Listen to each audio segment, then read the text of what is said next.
So the story takes us to late 2021 when I took a maintenance job checking old infrastructure sites along the edge of the Appalachian Mountains.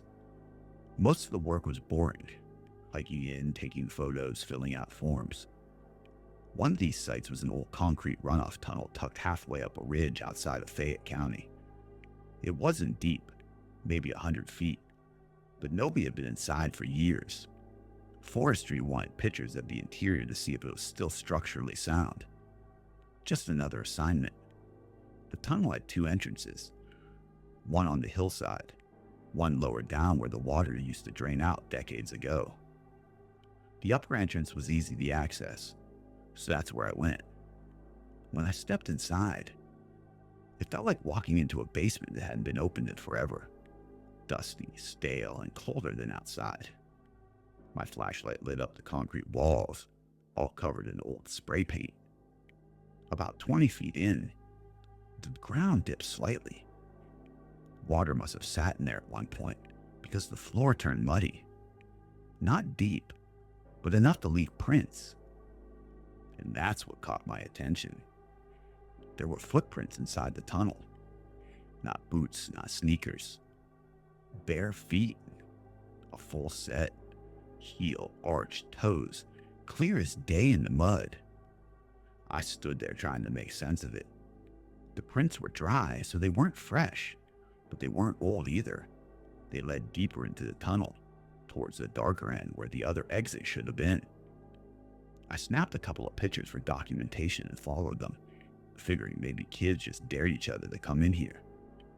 But the deeper I went, the more off everything felt.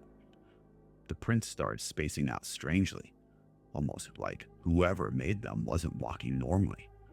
Some were staggered, some were angled too far inward. It looked like whoever it was kept stopping and turning like they were listening for something.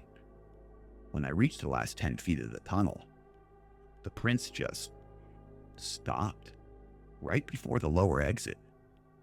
I expected to see daylight. Instead, the opening was blocked by a sheet of rusted metal. It looked like it had fallen from the inside. There was no way anyone barefoot could have crawled out. I took a picture and turned around to leave. Halfway back, I heard something behind me. Not dramatic, just a single shift of weight on mud. The kind of sound you hear when someone adjusts their stance. I froze and aimed my flashlight towards the lower end. Nothing.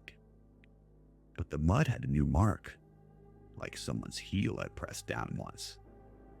I didn't run, nor did I panic, but I walked out that tunnel without stopping again.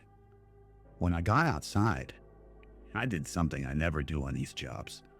I locked my truck doors before I even sat down. I sent the photos to forestry, wrote my report, and never asked what they did with that site after. But those bare footprints inside a sealed tunnel, that's the part I still think about.